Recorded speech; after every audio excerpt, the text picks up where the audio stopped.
Hey everybody, this is Super Dad here. I'm doing a guest review for Is the Wiz. We'd actually put together a review of the Conan figure before, but somehow, some way, it really didn't come out very well. So I'm redoing it. I'm here with M. Apollo. Say hey, M. Apollo. Hey guys. And we're just going to be taking a look at this Conan figure. I'm going to tell you right off the bat, there are some things I like about it, some things I don't. But I got mixed feelings about it, primarily because it's a very small figure. But we'll start off by taking a look at the packaging here. It comes in this beautiful package with art by Frank Frazetta, and it's awesome. You see the front cover here, and here's the back cover. You see all the different accessories. It's a closed box, so it's a good thing I'm ordering these things online and not looking at them just in the store, because you know how they are. They'll take things out and maybe return them and replace them, but this is a higher quality figure, so maybe not.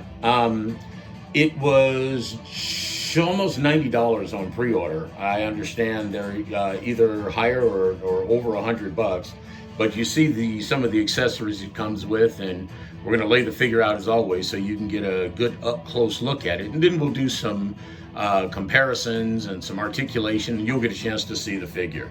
All right, but first off, let's take a look at the figure itself. So I really like the figure. Would I pay the amount for him again? That is in excess of $90, I think, and everything with shipping for the pre-order. I think I would. Conan's one of my favorite figures, so it's not even really a question. But as you see the accessories that he comes with, there's 3 sets of hands. He comes with a cape that you can see over on the right. He's got an extra head that we'll do a close-up on in a second. He comes with 2 types of swords, an axe and a shield.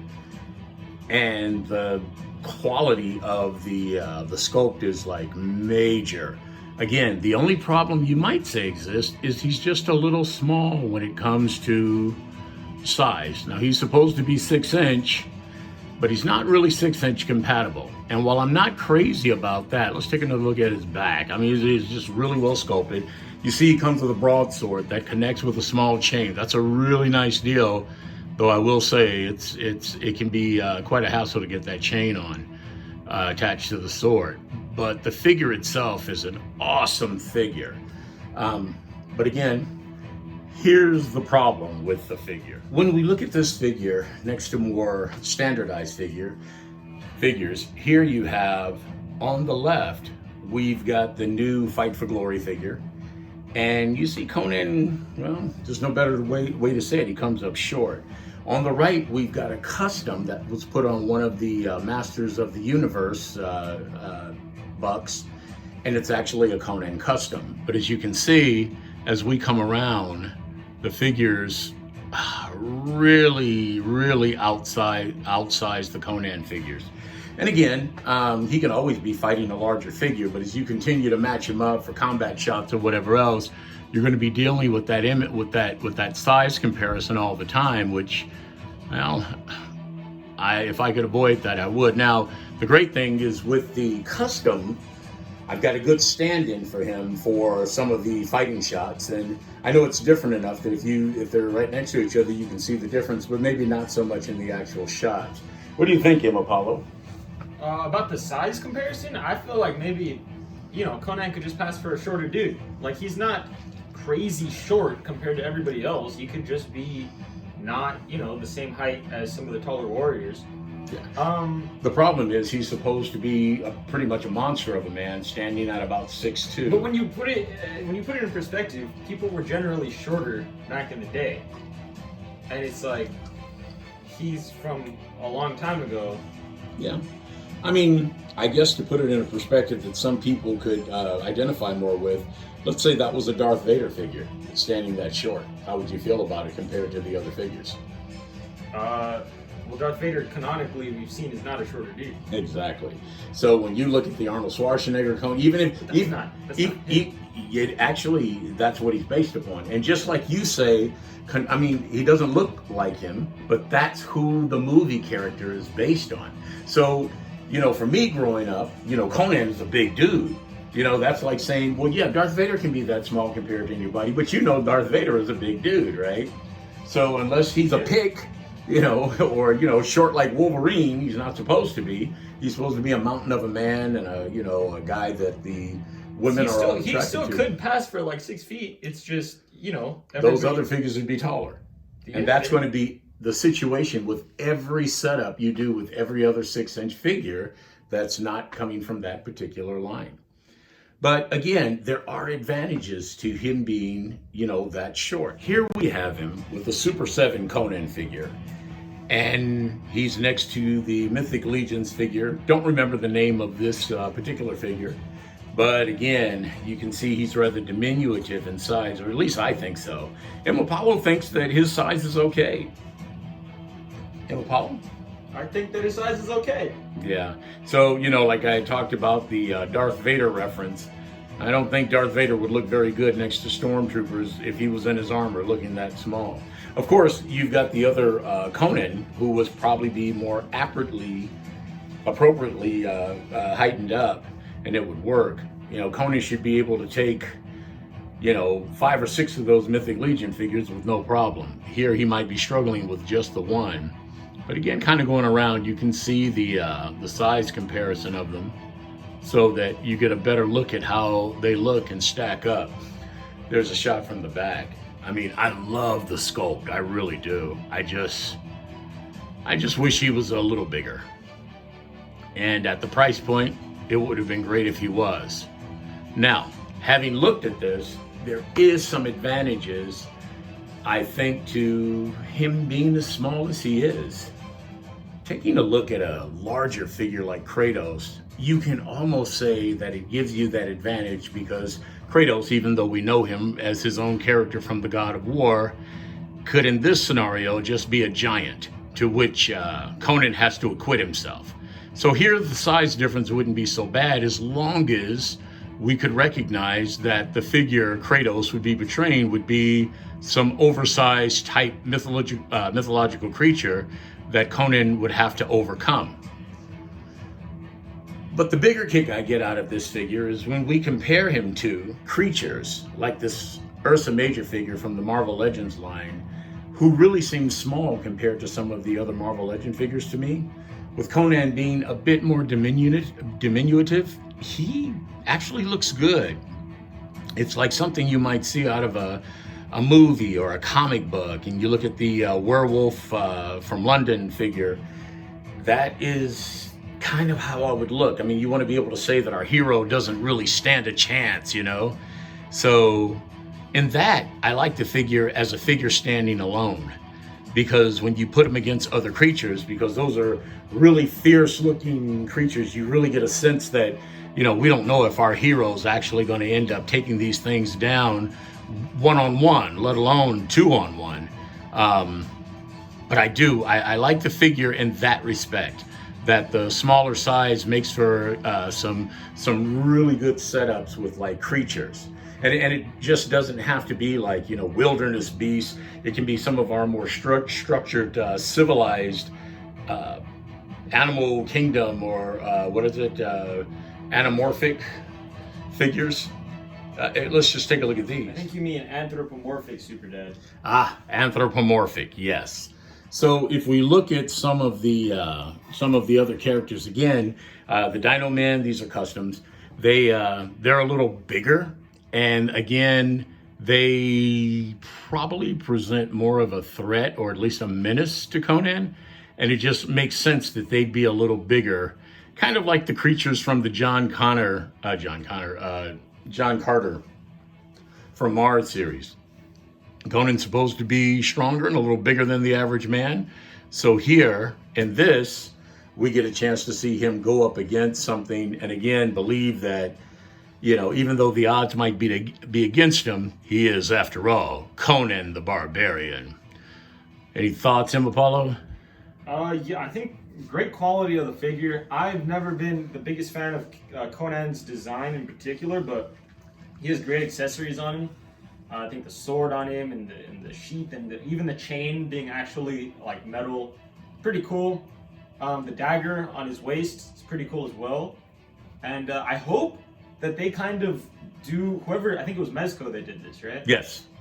I hope Mezco, I don't know, maybe decides to kind of go the fight for glory route and make some, maybe they already have, I don't know, but some realistic, high quality warriors from the Roman era and Greek era. And yeah, do that because, yeah. That would be a great idea. And then we could have both this scenario where the creature figures can be a little bigger, and at the same time, we could have some other characters to cast with Conan. You know, personally, I'd love to see a Kroll, or Cole, I should say. Cole the Conqueror, that would be great, or even some of the other figures that go with them. But overall, you know, he is a pretty good figure. I mean, he looks really good. He moves very well. We're not into the articulation just yet. But again, when it comes to stuff like this, I really like the diorama, you know, or the dynamics of it, so that those figures are a little bit bigger. And, you know, finally, we have the anthropomorphic figures from Mythic Legions. Again, lizard men, because in Conan's time, there's always a battle between the lizard men of Set and Conan. So, you know, I love him being a bit on the smaller size, which just makes these figures look bigger and more menacing, more threatening. What do you think, Apollo? Yeah, I mean, I think that all of these figures are cool. Again, though, personally, I think all the other figures you've had next to Conan have had cooler designs, but that's just my opinion. I think in particular, the battle damage on him, like the subtle scars, the dents in his shield, and whatnot, really make this figure seem, you know, true to form. Yeah. And you know what? I actually like the balance of, like you said, the more meticulous, ornate designs of the figures. I mean, of course, except for the other lizard men, which are very basic, right?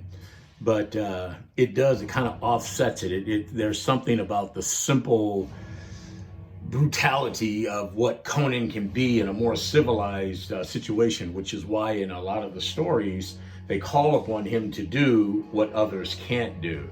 You know, scale an outside tower or take on a troop. But there is another figure coming, and it is a better armored figure, and I've already got it on pre-order. So I guess the question as to whether or not this was really worth it to me, yeah, I believe it was. I really, really, really like this figure. But kind of going along with with what you said, the Conan figure is pretty awesome. Now we're gonna end with looking at his articulation, but I gotta say, I dig this figure. I was a little surprised he was so small. I have some other Mezco figures that aren't quite this small, but I dig it. I dig it for what it can do. I dig it for how it looks. I like how it captures the primitive ferocity of Conan, you know. And I really do when I'm posing him or comparing him with some of these other creatures. I like that he's a little more diminutive. Or diminutive. So, what are your thoughts before we get into the articulation, Apollo? I think just generally for the quality of what a Conan figure is, really good. You know, sculpt, really good. Everything on him. Not my personal cup of tea, just the character itself. But yeah, cool figure. Yeah, very cool. All right, so looking at his articulation, his arms raised well above his head, full motion. They can flip all the way around. He's got double jointed knees, elbows, his shoulders move in, his feet, we'll get into all of that. We'll just, as we continue to show the different poses. So his head moves back and forth. It pops off really easy to replace the head with the other head. The necklace comes off. As you see, Apollo's going to bend the arms down at the elbows, and you can see the full bend to the elbows. The waist, if you move the waist around, it's got a midsection that crunches somewhat and goes back, but it's really helped by the rest of the figure because the legs move so well, so he can get in some very dynamic poses. He's got ball and socket legs, which move really well, and they're hidden by the soft goods loincloth. He's got, again, the double jointed legs that he can kick himself in the butt. You know, they come all the way, push it all the way through. Yeah, so you see it has really good range in motion. He's got hinged feet. And I think he's got a boot. Does he have a boot cut? No. Yeah, Oh, he does. Yeah, he has a boot cut. And so he's very well articulated. Like I said, I really like this figure. So you can get him almost into any pose. So he poses really, really, really well. And I like his accessories. He even comes with a clip for his axe. The only thing is when you're handling him, you got to be careful because that sword comes off the chain really easily. It goes back on very easily too. But it didn't come off while I was posing him with the other figure. But once we started doing the check for the articulation, it came right off. So the knife comes out of the sheath, fairly easy. And it's a double getting that thing to go on. I finally got it to go on, so it works out really well. But I think that will do it for the Conan review. I want to just say thanks for Izzy to Izzy for letting me put this one together and send it through. And as they say on the internets, if you like this review, please click your like, subscribe, and share so that he knows that you liked it. Maybe he'll let me do another one sometime in the future. So this is Super Dad. I'm Apollo. Signing off, and see you guys all in the funny papers. Peace. Bye.